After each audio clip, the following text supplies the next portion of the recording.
mais um episódio do nosso podcast Meu Restaurante, que conta a história de pessoas que trocaram os campos de paredes de Coura pelo comércio em Lisboa. Eu sou a Tânia Ferreira e tenho comigo um convidado muito especial, o Sr. António Carvalho.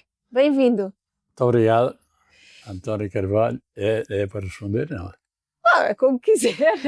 Eu ia começar esta entrevista pelo início, as suas origens. Sim. Quais é que são as suas primeiras memórias em paredes de Coura? As minhas primeiras memórias é que nasci no lugar de Pecene, freguesia Coçourada. Esteve lá até aos 13 anos. Aos 13 anos resolvi, de minha livre vontade, vou vir para Lisboa, à procura de uma situação melhor. Mas lembra-se dos seus primeiros 13 anos? Tem memórias dessa altura? Tenho memórias de quando o meu pai era lavrador. Eu ia com o gado para o campo, ia levá-lo aos montes, ia carregar todos carros de bois, carregado de mato, e depois de adubos, estrume, que era para ir para adubar os campos. E depois tinha eu 10 anos, foi alcatroada à estrada até Paredes de Coura e até Montecido. E eu, nessa altura, disse ao meu pai que, contra a vontade dele, que ele não queria, ir trabalhar para a estrada. E fui trabalhar para a estrada para quando fui alcatroado. Aquilo, além do trabalho e ganhar algum dinheiro, era também pela paródia, né? Éramos muitos. Íamos todos a pé, às 5 da manhã, para pegar às 8, e fomos até Montecido. Depois a estrada, se a gente era muito longe, deixámos de ir. Para Descoura, fomos até Formariz. Depois também deixei de ir. Depois, entretanto, fez os 13 anos, vim para Lisboa, seguir a vida comercial ligada à restauração. E quando veio para Lisboa, foi um convite, foi uma coisa planeada? Não, foi planeada, já cá tinha tios, já cá tinha irmãos, e vim para cá, sempre ao cuidado deles, mas eu sempre fui independente. Quantos irmãos tem? 10. 10? 9 ou 10. São 10 no total. É. E lembra-se do primeiro dia em Lisboa? Como é que foi? O primeiro dia em Lisboa foi vim para a casa de uma minha irmã que tinha casado pouco tempo antes de eu vir para Lisboa. Esteve lá uns dias e depois arranjei trabalho e arranjei habitação, um quarto, e cá esteve e cá estou. E quando veio para Lisboa, veio trabalhar para onde? Quando vim para Lisboa, vim trabalhar para o restaurante Nova Aurora, na Rua Freira Borges, em Campo de Ourique. Depois dali não seria muitos patrões. Teve muito tempo? Esteve lá um ano e tal. Depois vim aqui para as Picoas, para outro restaurante, e depois... Qual é que foi esse restaurante das Picoas? Esse restaurante das Picoas era mesmo o restaurante As Picoas. Já não existe. Fechou logo a seguir. Foi. E depois fui trabalhar para Chelas. Pachelas? Pachelas, para uma casa de vinhos e petiscos. Aí é que eu esteve 5 anos. Era firmas individuais. Ok. Sei que um dos sócios trabalhava na fábrica da Pobra, era funcionário lá da fábrica. O outro tinha uma distribuição de leite. E de manhã eu era o único empregado. De manhã ele ficava lá e depois eu ainda vinha buscar latas de leite, bidões de leite, e à Fonte Luminosa ele levou lá as costas para Chelas para ele andar a distribuir. E esteve lá 5 anos? Esteve lá 5 anos. E nesse tempo todo em que veio para Lisboa, voltou a Paredes de Coura a visitar a família? Sim. Eu demorei 5 anos. Foi? Ao fim de 5 anos voltei a Lisboa. E isso eu sei, não tinha ido, porque as saudades eram muitas e andei mais de 90 dias, coração triste. Queria lá ficar e não queria vir, mas é claro, se lá ficar, tinha a vida do campo e eu não queria. Voltou para Lisboa. Voltei para Lisboa e continuei, mas sempre fui, sempre que podia, ia sempre a Coura. E hoje também vou. Mas em vez de ter um sentimento feliz quando voltava, ficava ali uns tempos triste por ter que voltar para Lisboa. A primeira vez que lá fui, sim, porque o meu pai nessa altura já tinha uma idade avançada e as saudades eram bastantes. Claro. E depois da casa de petiscos, o que é que se seguiu? Casa de Petiscos esteve lá esses anos todos e era muito bem acolhido, era tratado como filho pelos patrões, pelos clientes também, porque eu sempre fui uma pessoa de respeito e quando assim também exime respeito. Sinto-me bem com isso. Esses 3 estabelecimentos em que esteve, algum era de Corenses? Não. Nenhum era Corense. Ok. Restaurante de Corense não sabia nenhum. Foi? Não. E então, depois dessa casa de petiscos, o que é que se seguiu? Depois fui para a vida militar. Ok. Para a vida militar, assentei praça na Serra do Pilar e Vila Nova de Gaia. Depois segui para o Sicaú, no Porto. E depois esteve lá e foi um desses meus sócios, que quando eu esteve em Chelas, foi-me lá visitar um fim de semana e deu-me uma gratificação maior do que eu ganhava num ano. Foi a única visita que eu recebi e me recebia como um torre prazer. Bonito. Como é que se chamava esse sócio? Joaquim Domingos. Mas Tinha 3 filhos e eu era o 4º. Bonito. É. Mas nessa casa nessa casa de petiscos já tinha sociedade? Não. Ok. Sócio no sentido de amigo? Era empregado, ganhava naquela altura, já não me recordo, não sei, mas ganhava pouco. Naquela altura os jornadas muito pequenos. Quanto tempo é que durou a vida militar? A vida militar durou 32 vezes. Ok, não foi há algum tempo. Foi 2 anos quase 2 anos e meio. E depois da vida militar? Da vida militar, eu me desafiado para seguir a vida militar, com um sargento amigo, que eu era mulher, bem acolhido no serviço que eu prestava na vida militar, e eu disse, sargento, tenho consciência ao meu filho, mas não, a vida militar para mim não está. E eu ia seguir e vim para Lisboa e estabeleci-me pela primeira vez. Depois de sair da vida militar, estabeleci-me na Rua Santa Marta, no Cartacheiro. Ok. E hoje é Cartachinho. Diga-me só uma coisa, como é que acha que o facto de ter estado 32 meses na vida militar influenciou o homem que é hoje? Sim, influenciou e digo sempre, abriu-me os olhos para a vida. E depois a educação número 1 vem de casa dos pais. Sim. Mas também eu considero-me que o meu para trás, poucos que eu sabia, serviram para eu ser homem. Então estamos agora no Cartaxi, na altura Cartacheira. É. Como é que foi essa primeira sociedade?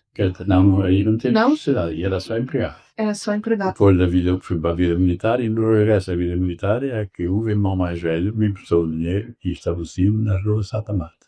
Sim. E então, aí sim, ao fim do ano de lá estar, paguei tudo, casei e paguei e continuei. E a sua esposa? Essa história aconteceu em Lisboa, aconteceu em Paredes de Cora? Aconteceu em Paredes de Cora, mas eu já me conhecia antes. Ok. Eu conhecia antes ela, porque ela foi para a França, mas quando foi para a França a gente já se namorava e continuámos a escrever e a continuar o namoro.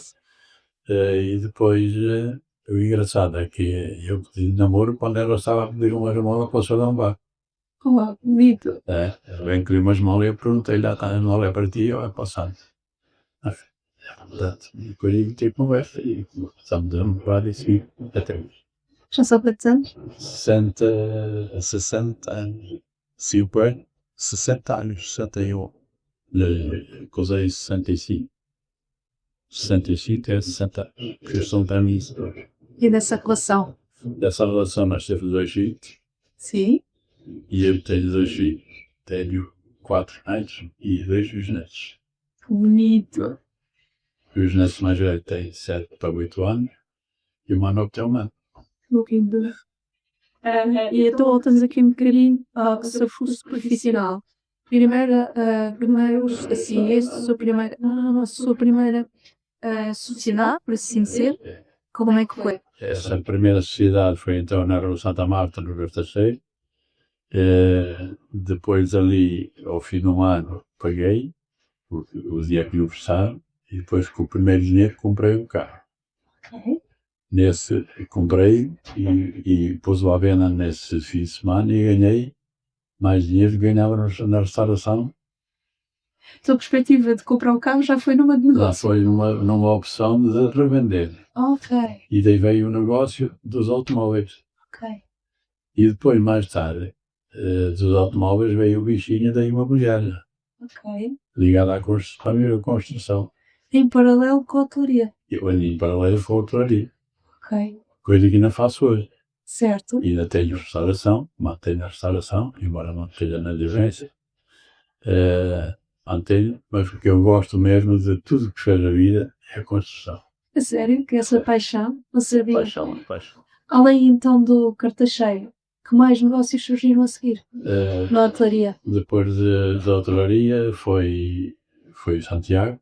Uhum. Foi Santiago Garcia, depois foi o restaurado. Mas trabalhou lá ou foi só numa foi sociedade? Só como sócio. Ok. Sócio investidor Ok. e não trabalhador. No Santiago? Santiago era sócio. Era sócio? No Castorado? Sim. Também. Dessa cidade de Olho Padres, que é arrumada a terra. Hoje ainda mantém essas sociedades? Mantenho hoje, eu cheguei a Pantanal Limitada, mantenho o Barreiro Limitada, logo na Serra, na Calçada da Serra. Ok, então ainda seguiram mais a seguir ao Castorado. E a seguir a mais cidades. Não sabia, eu não sabia. Isso é uma boa panóplia de restaurantes e de contribuição aqui de Cora na capital, de alguma maneira. E nessas suas sociedades, grande parte das pessoas que trabalham consigo são de Paredes de Cora? Ou eram Paredes de Cora, porque os negócios também têm esse perigo, as operações ao longo dos anos. Um dos sócios a quem eu dei sociedade sem capital, foi capital a realizar, com os lucros da casa que eles pagavam as cotas deles, é tudo só por. E muitos deles ainda estão consigo a trabalhar. Ainda estão comigo. Castorado? Castorado, eu já não sou sócio hoje. Não sabia. Já não sou.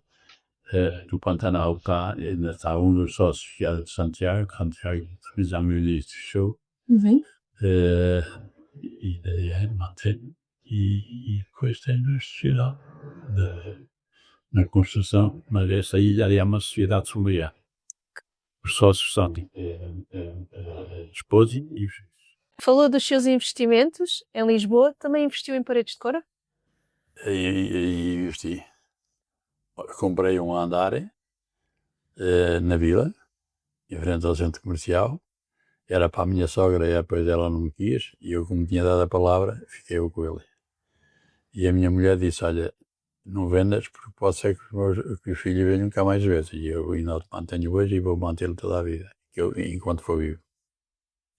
Investi na casa em Linhares que herdei dos meus sogros, porque há uma palavra que eu preservo, que é, o meu sogro um dia diz para mim que um dia que nunca vendesse a casa, vendesse os terrenos, mas a casa que não vendesse. E eu vou cumprir a palavra, a casa não se vende. E então reparei, reconstruí-a toda, e investi lá bastante dinheiro. Neste momento não invisto mais, porque a minha vida está mais ligada a Lisboa. Invisto em Lisboa, na construção, e depois é claro, e na reconstrução e na revenda dos adquiridos. E diga-me uma coisa, desses negócios todos, disse-me que comprou um primeiro carro e que depois vendeu-o logo. Como é que esse tipo de negócios continuou? Até onde é que foi? Esse negócio foi assim, eu quando ainda estava na restauração, o primeiro dinheiro que depois de liquidar o que me emprestaram, comprei um carro, vendi-o e ganhei mais dinheiro do que ganhava no restaurante num mês. E então comecei a pensar, eu se calhar estou errado na profissão e vou seguir o ramo automóvel. E cheguei a ser vendedor de rua dos automóveis. Ok, cheguei a ter estacionados carros meus na via pública, 20 carros para vender.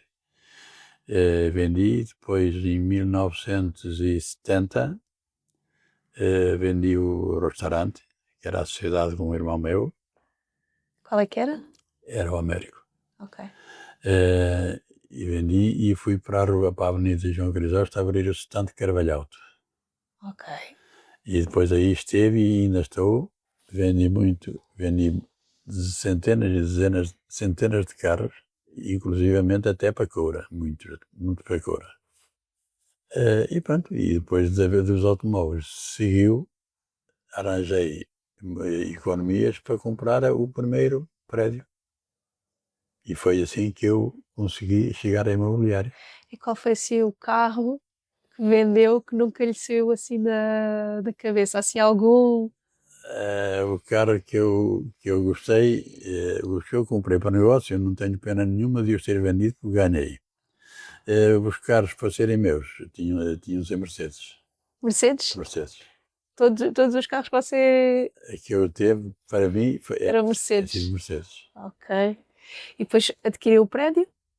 Adquiriu o prédio? Sim, depois adquiri o prédio, depois fui trabalhando, fui pondo a andar vagas, fui fazendo obras, fui vendendo e assim fez as minhas economias para chegar a onde estou hoje. E ainda continua no negócio da construção. Eu continuo. O tal com a família, com os seus sócios. Sim, os sócios é a mulher e os filhos.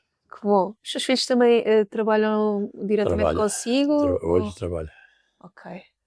Hoje trabalham na sociedade. É bom, de alguma maneira hoje em dia sente-se alguma dificuldade em que as nossas gerações vindouras... Pelo menos estão a par do património que a família tem. Não é muito, mas é o que se pode. Okay. Com muita responsabilidade e muito trabalho e muita organização. Diga uma coisa, nesse período em que foi fazendo investimentos, como é que foi aqui... como é que eu ia te explicar? Conseguiu manter relações com as pessoas de cor em Lisboa? Sim. Houve aqui uma comunidade forense se criou? Sim, a comunidade forense tem uma história que para. Eu tinha e tenho o estado de automóveis na Avenida João Grisóstomo e em frente a mim tinha a terceira divisão da PSP. E havia um comissário, que era o Caldas, e sofria muito diabetes. E quando dava aquelas fezes, esse tinha de dar uma volta e ia lá para o stand. E depois demos a conhecer e através de cada cor, que contou a vida dele, que chegou a ser barbeiro, não sei o que, tá. E então fomos da casa à conversa.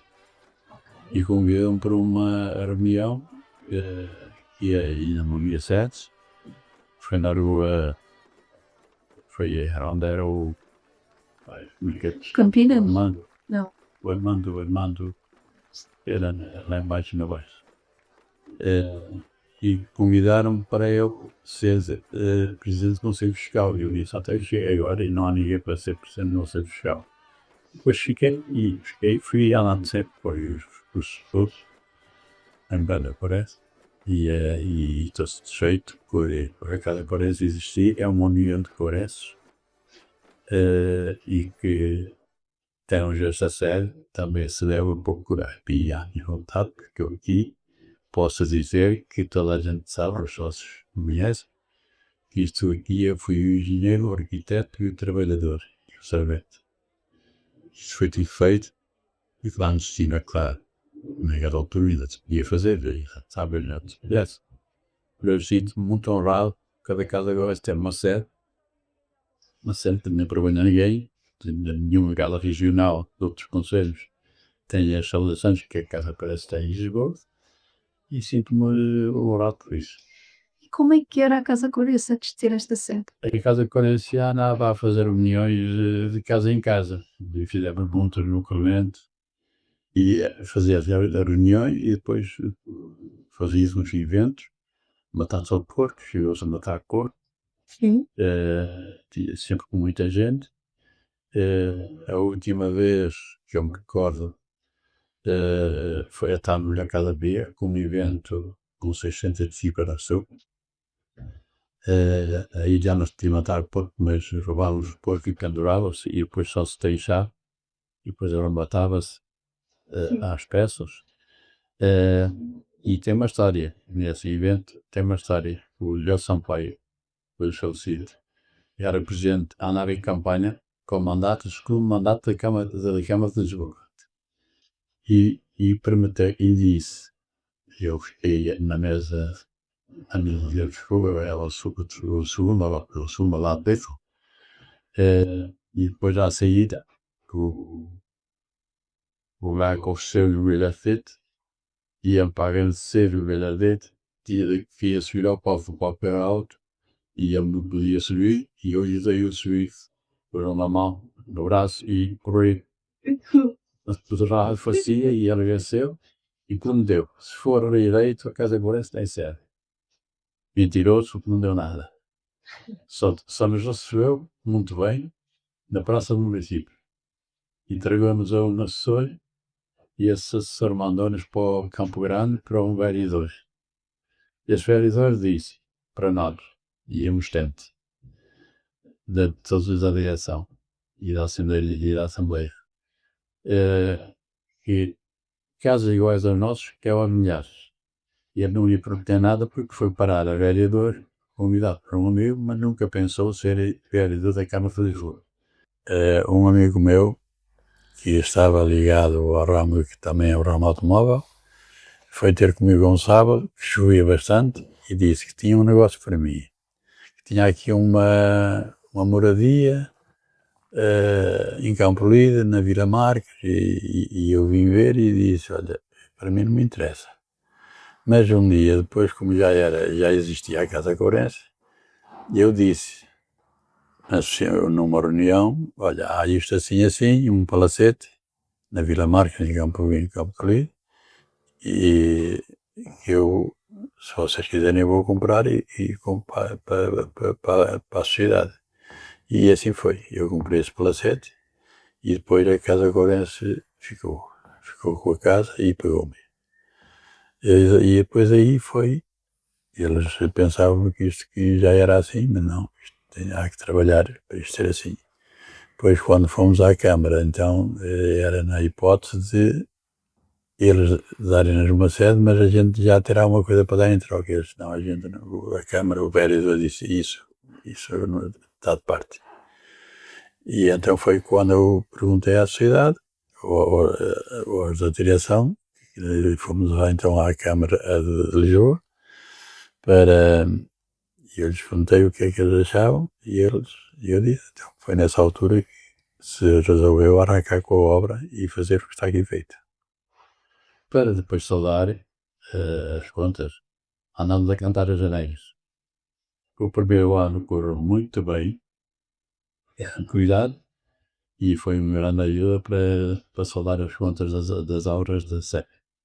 O segundo ano também, menos deu, o terceiro ano deu menos, e eu disse, meus amigos, isto era novidade, a novidade acabou, hoje não vale a pena. Agora vamos temos prata da casa, temos instalações, vamos organizar e vamos fazer eventos fora da sede, vamos fazer centro da sede. Temos a sede. Comprarmos os ingredientes e fazemos, e assim ganha-se dinheiro. E assim continua. E graças a Deus está no bom caminho, com esta nova direção, está a dar um novo ritmo a isto, e dou-vos os parabéns pelo trabalho que tem feito. Obrigada. Mas diga-me uma coisa que é curioso, porque hoje cada vez mais é difícil termos pessoas para trabalhar e investir tempo nas associações regionalistas. Nessa altura, como é que funcionava? Porque também havia um contexto profissional, não é? E depois havia uma dedicação da vossa parte. Era a dedicação da nossa parte e muito voluntariado, que nessa altura havia. Por amor à camisola, nunca ninguém ganhou uma testão na Casa Corense.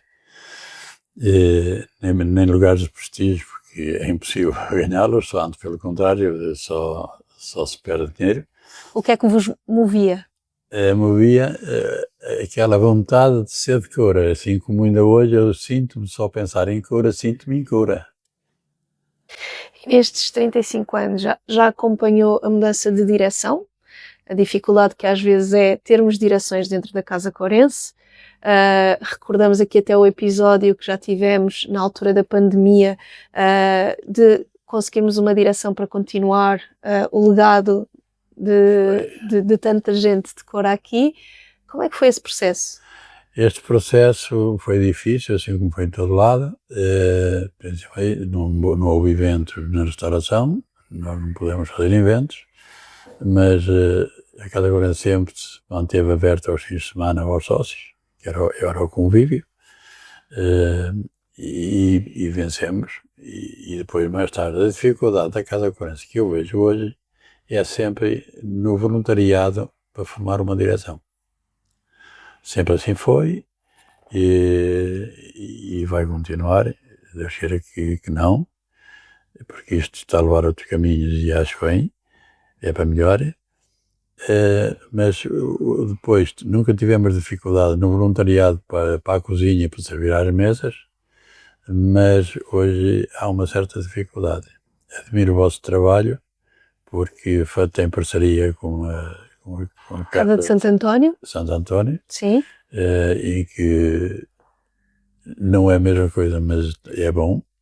Há um cariz social. Há um cariz social, e esse cariz social acho que é de nunca perder e continuar.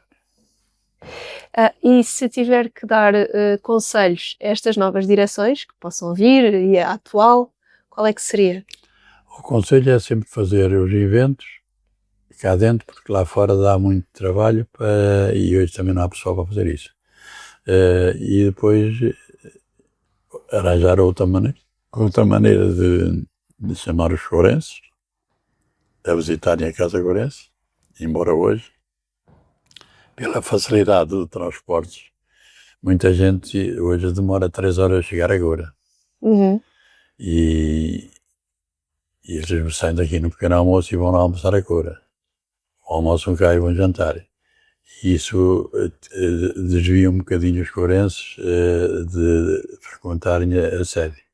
Mas isso, talvez com outras iniciativas que vocês estão a tomar, eles, os mais jovens, que venham cá, porque é sempre um bocadinho de terra que está em Lisboa que é de cura.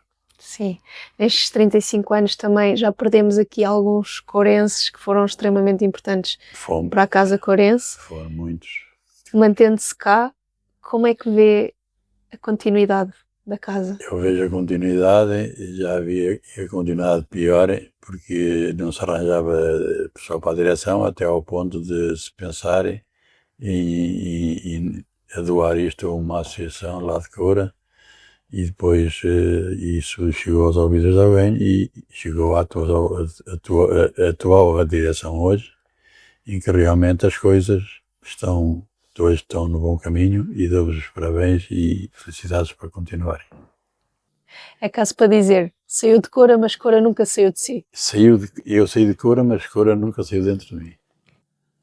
Mas isso, talvez, isto nasce com as pessoas, não porque nós éramos 10 irmãos e só eu é que pus para Coura. O meu filho mais velho dizia, pai, a Coura é muito bonito, mas tem lá uma coisa muito bonita, que é a placa que diz Lisboa. Não existe lá nenhuma, mas pronto, na dele. E então não queria, mas hoje já quer. E hoje já lá vai ver mais vezes e gosta de lá ir. Se algum dia, no dia que o senhor António não estiver cá, os seus netos puderem dizer alguma coisa sobre si, o que é que você gostava que dissessem? Que tenham orgulho na vida do pai para os filhos e para os meus netos. O brilho do trabalho e o brilho da vida que eu consegui arranjar nestes 70 anos de trabalho. A idade são 84. Já são alguns, mas continua a inspirar estas novas gerações. Continuo a respirar essa vontade de trabalhar e de fazer ainda aquilo que faria com menos 20 anos. Já não é da mesma maneira, mas... Em 84 anos, se tivesse que escolher assim uma história da sua vida para contar, qual é que escolhia? A história de vida que para contar foi, primeiro, com a satisfação, foi o casamento. Depois foi ser pai. E depois há uns outros lados da faceta que é o pior, que foi ligado, falando um bocadinho na política, foi quando assassinaram Francisco Sá Carneiro, que para mim foi um desgosto muito grande. Não por mim, mas a pensar no futuro da geração portuguesa e do mundo. E depois foi com o desaparecimento do meu pai e da minha mãe. De resto, para nada. Se tivesse que dar um conselho a um jovem corense que queira vir para Lisboa, estabelecer-se, ter o seu negócio, Percursos. qual é que seria? E eu dizia-lhe para vir, mas para isso tem de ter muita vontade de trabalhar e a alma de ser comerciante. Porque ser comerciante não se aprende. O ser comerciante está no nosso espírito. Nós nascemos com um objetivo e esse objetivo a gente desconhece. Há muitas coisas que a gente faz na vida que não dá para ensinar a outro. Mas hoje, só pela experiência. Sem dúvida, mas Lisboa hoje é muito diferente. Muito diferente daquilo que era há 70 anos. Isso é uma diferença da noite e do dia. Quais são, assim, as maiores diferenças para si? Os melhores? As maiores diferenças para si? É na segurança, na insegurança das pessoas e desconfiar de tudo e de todos. Hoje em dia, já mesmo os amigos, é preciso conhecê-los muito bem e mesmo assim, porque a vida está um bocado difícil. E num país, quando a vida está difícil, já não é tão bom. E depois, é claro, eu nunca pensei que o nosso país, que era um país de imigração, ia recebermos hoje, no ano de 2025, tanto imigrante de todo lado do mundo. Bangladesh, indianos e eu sei lá o quê. Onde é que vamos, não é? Onde é que vamos? É verdade. E porque estamos num podcast sobre restaurantes, não é? Se tivesse que eleger o restaurante da sua vida, em tantos que o marcaram de alguma maneira, a nível de investimento, trabalho e tudo mais, qual é que seria o restaurante da sua vida? O restaurante da minha vida, dos que foram meus, eu era o Castorado, porque o Castorado foi uma casa que eu tive lá há 38 anos, com mais 4 sócios, e nunca houve um mínimo de atritos. Correu tudo muito bem mesmo. Depois, eles mostraram interesse em que eu saísse, e que era para ir para lá um sobrinho meu, e eu passei-lhe a cota para ele ir para lá trabalhar. Continua em Mãos-Corenses, então? Continua nas Mãos-Corenses. Tem sido, família. Ainda bem, porque uma das coisas que nós temos verificado, e o Sr. António sabe melhor do que nós, é que de alguma maneira nós tínhamos uma diáspora corense na hotelaria muito superior à que temos hoje. Sim. E cada vez mais vemos negócios a fechar ao invés de abrir, não é? Portanto, de alguma maneira, continuar essa cotização dentro de um corense é extremamente positivo. Pela experiência que eu tenho, é que neste momento, na restauração, pela dificuldade que há em recrutar pessoal, se quem não tiver descendentes para continuar um negócio, o melhor que eles fazem, assim como todos têm feito, é vender. Pois, claro que sim. Portanto, é uma tradição que foi muito bom para os corenses e para a Coura. Hoje, esse está mal, porque nenhum jovem hoje de Coura quer vir para Lisboa para a restauração.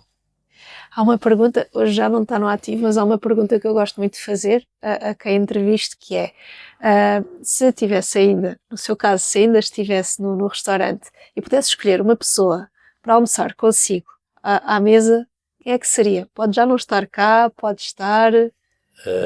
Eu tinha almoços, fizemos muitos almoços com pessoas ligados a um irmão meu mais velho, que já faleceu há uns anos, José Carvalho, que íamos almoçar à Graça, e era um grupo de 10 e depois chegou a ser 40, já fechou o restaurante, e nessa altura depois já apareceu gente que já nós próprios não conhecíamos, e então acabou. Conforme começou também acabou. Neste momento, para convidar, eu convido muita gente, é rara a semana que não tenha pessoas amigas para irem almoçar. Umas vezes pagam eles, outras vezes pago eu, isso não interessa, é almoçar, paga o dinheiro. Mas neste momento, o que eu gostava é o jantar e almoçar, todos os dias almoço com os filhos.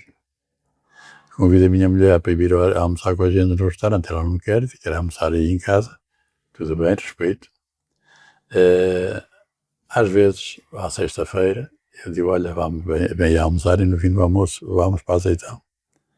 E então ela ia a volta e meia, não é sempre, porque ela é Olha, consegue dar a volta. sempre consegue dar a volta. Então posso concluir que as melhores pessoas para sentarem à mesa consigo são os seus filhos, a sua família. E os filhos em primeiro lugar. Os filhos, a esposa. E os netos. E os netos já tenho juntado o neto e bisneto e o filho e eu todos à mesa, que é uma satisfação muito grande. E atualmente volta à Coura muitas vezes? Volto a Coura, tenho casa em Linhares, tenho casa na Vila, e só não vou lá mais vezes porque agora para fazer 400 km para lá e 400 para cá já custa um bocadinho, mas vou, logo, sempre que possa vou. E agora tenho de lá ir, ainda antes do final do ano, e gosto. Venho com outra alma nova.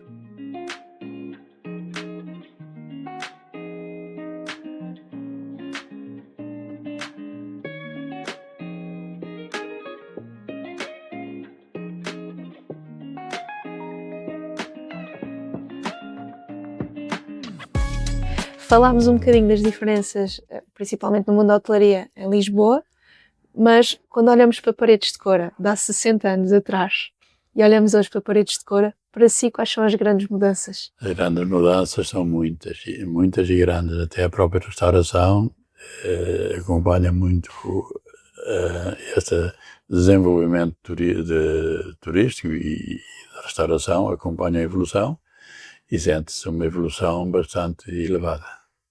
Monta mais restauração porque há 60 anos não havia. Havia a Michelin e pouco mais.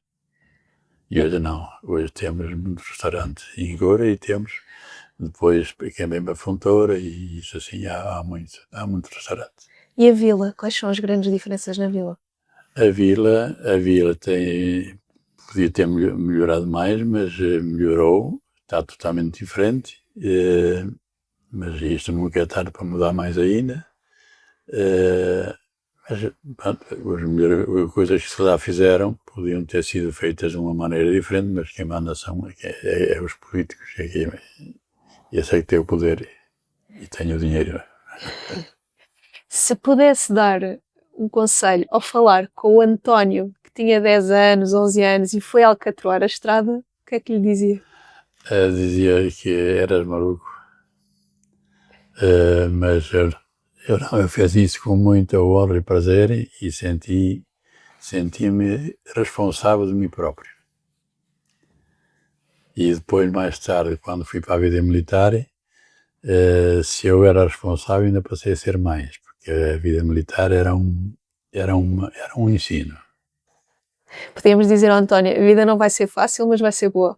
Isso mesmo, a vida não é fácil em lado nenhum e quem pensar o contrário, quem pensar isso pensa mal, porque a vida é difícil para alcançarmos o fim, e o fim nunca está alcançado. Só depois, quando chega a morte, é que acaba o fim.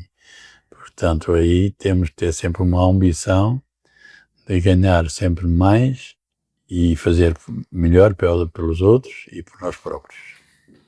Sr. António, muito obrigada pelo seu tempo, pela entrevista, pelo contributo à Casa Courense, por estarmos hoje neste espaço, como também referiu.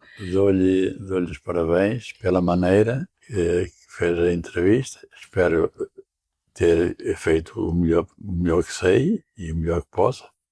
E dou os parabéns a todos os órgãos sociais desta casa, que é uma casa merecedora, acolhedora, que não envergonha ninguém. Continuamos a contar consigo nos nossos almoços. Sim, senhor. E nas nossas iniciativas. Damos assim por terminado mais um episódio do nosso podcast O Meu Restaurante. Espero que tenham gostado. Subscrevam as nossas redes sociais, o Instagram, o LinkedIn, o YouTube, o Facebook e esperem até ao próximo episódio. Muito obrigada.